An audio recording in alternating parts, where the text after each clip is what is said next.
교수님 지금 손에 포스트잇을 들고 계신데 그 포스트잇에 어떤 메시지를 적으시겠습니까?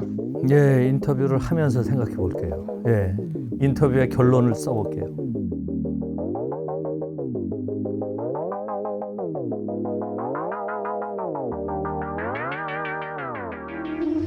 대한민국이 지금 불평등하다라는 건 지금 많은 사람들이 느끼고 있고 또 알고 있는데요. 전 세계에서 가장 불평등한 나라다. 이렇게 생각은 안 하잖아요. 그런데 불평등 관련해서 세계에서 가장 권위 있는 기구가 프랑스 파리 경제대학에 있는 세계 불평등 연구소예요. 보통 이제 상위 10%의 평균과 하위 50%의 평균을 가지고 불평등을 평가를 해요. 한국이 어느 정도 차이가 날 것 같아요?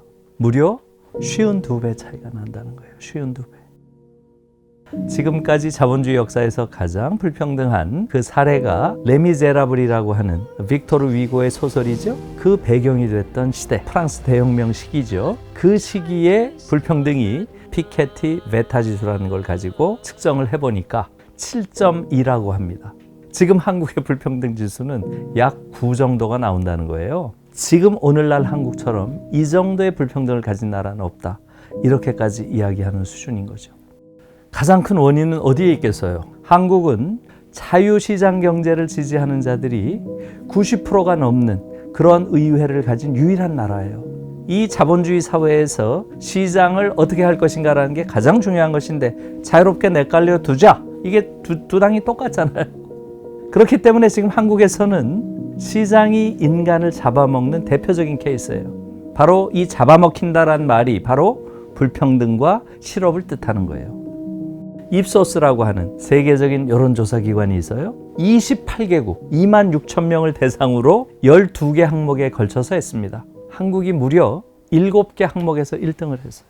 첫째, 빈부 갈등. 둘째, 이념 갈등. 세 번째가 정당 간의 갈등. 성별 갈등이 가장 심합니다. 다섯 번째는 세대 갈등이에요. 여섯 번째는 종교 갈등이에요. 마지막 일곱 번째는 학력 간의 갈등.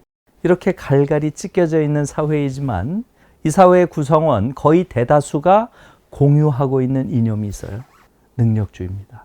보수적인 사람이나 진보적인 사람이나 여성이나 남성이나 이렇게 갈갈이 찢겨진 사회에서도 능력주의에 대해서는 모든 사람이 동의를 하잖아요. 그래서 자신의 불행은 자신의 게으름에 원인이 있었다고 스스로 판단을 해요. 자신이 가지고 있는 능력과 노력 여하에 따라서 부와 권력이 정의롭게 분배받는다. 그 능력주의는 좋은 능력주의죠. 그런데 실제로는 그렇지 않다는 거죠. 공정하다는 착각, 마이클 샌델 하버드 대학 교수가 쓴 책이 한국에서 지금 계속 주목을 받고 있죠. 그런데 이 책의 원래 제목은 The Tyranny of Merit예요. 능력주의는 폭군이다. 이런 뜻이에요. 승자를 끝없이 오만한 자들로 만들고 노동의 존엄성을 파괴한다는 거예요. 어려운 노동을 하는 사람일수록 더 존경받는 게 아니라 경멸을 받는다는 거예요. 경멸을. 능력이 없으니까 저런 일을 하지. 오히려 능력의 사회적 가치가 파괴돼 버린다는 거죠. 능력주의 사회는 한국 같은 경우는 어떻습니까?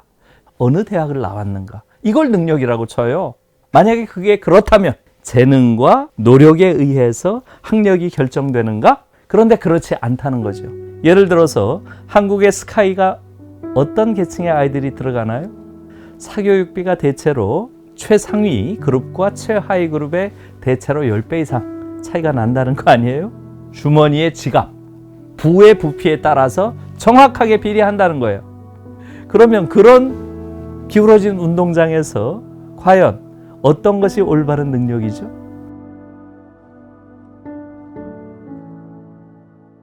독일은 1970년에 교육개혁을 해요. 경쟁교육은 야만이다. 등수도 없고 석차도 없어요. 경쟁교육을 시키지 않는 가장 중요한 이유는 바로 민주주의를 위해서예요. 히틀러 파시즘. 바로 경쟁 이데올로기의 세계예요. 우월한 자가 열등한 자를 지배하는 게 순리라고 봤어요. 경쟁, 우열 이런 것들이 우리 교실에서 매일매일 일어나잖아요. 우리 교실에서 교육을 잘 받은 아이들일수록 오히려 일상의 파시즘에 더 깊이 젖어 있는 거예요. 고등학교까지 배운 걸 가지고 하루 동안 치는 그 시험의 결과로 들어간 대학을 가지고 평생 자신의 정체성으로 삼아요. 그런 나라가 어디에 있어요? 전교 1등들이 한국 사회에서 벌인 행태들을 한번 떠올려 보세요. 코로나가 막 왕성하게 창궐을 할 때 의사들이 보인 행동을 한번 보세요. 먼저 인턴과 레지던트 등 의사를 겨우 3,000명 늘리겠다고 한 그러한 정부 정책에 대해서 결국은 한 명도 의사 증원을 못하게 해놨어요. 우리가 경쟁에서 이긴 승자들인데 이 자리에 누가 들어와? 아무도 못 들어와. 이것은 민주주의자의 행동이 아닌 거죠. 양승태가 벌인 사법농단, 양승태 사법부가 수건 사업인 상고법원 도입을 위해 박근혜 정부의 그 과정에서 협조를 수많은 얻어내려는 판사들이 파행적인 재판을 한 게 다 드러났죠. 감옥에 들어가서 앉아있는 판사 한 명이라도 있어요? 있어요? 없어요? 단 한 명도 유죄 판결을 내리지 않고 있어요. 검사들도 마찬가지죠. 검사들이 룸사롱에서 향응받은 거 우리가 다 알죠? 그 검사들 책임 물었나요? 이것이 뜻하는 게 뭔가요?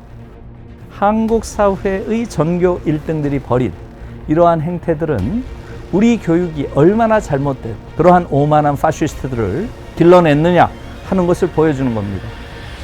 너무 저를 혼내는 것 같아요. 예. 지금 대한민국은 과거의 식민지도 아니고요. 과거의 빈곤국가도 아니고요. 과거의 개발도상국도 아니에요. 더 이상. 선진국 대한민국이 치르는 첫 번째 대선이에요. 그런데 대통령이 되겠다고 지금 나온 후보들, 지금 이 세계의 변화를 전혀 읽지를 못하고 있어요. 작년에 독일에서 선거가 있었던 거 아시죠? 그 선거에서 가장 큰 쟁점이 뭐였나요? 바로 생태 기후변화 문제였어요. 그게 무려 46%였대요. 46%.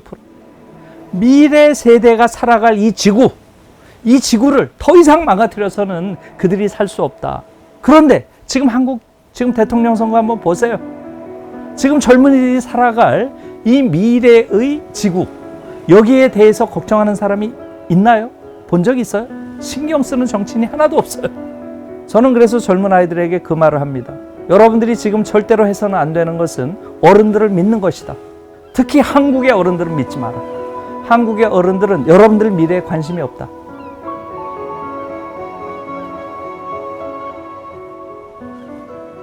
이제 그만해도 되는 거 아니에요? 5분 할 거를 이렇게 길게 찍어가지고 뭐예요? 이게 진짜 무슨 질문이 있었고요. 또 있어요? 어휴. 쓰지 교수님이 줄 수 있는 희망이 있어요. 나는 희망을 얘기하라 그러면 너무 괴로워요. 정말로. 거짓말을 하라는 건데. 진짜 마지막으로.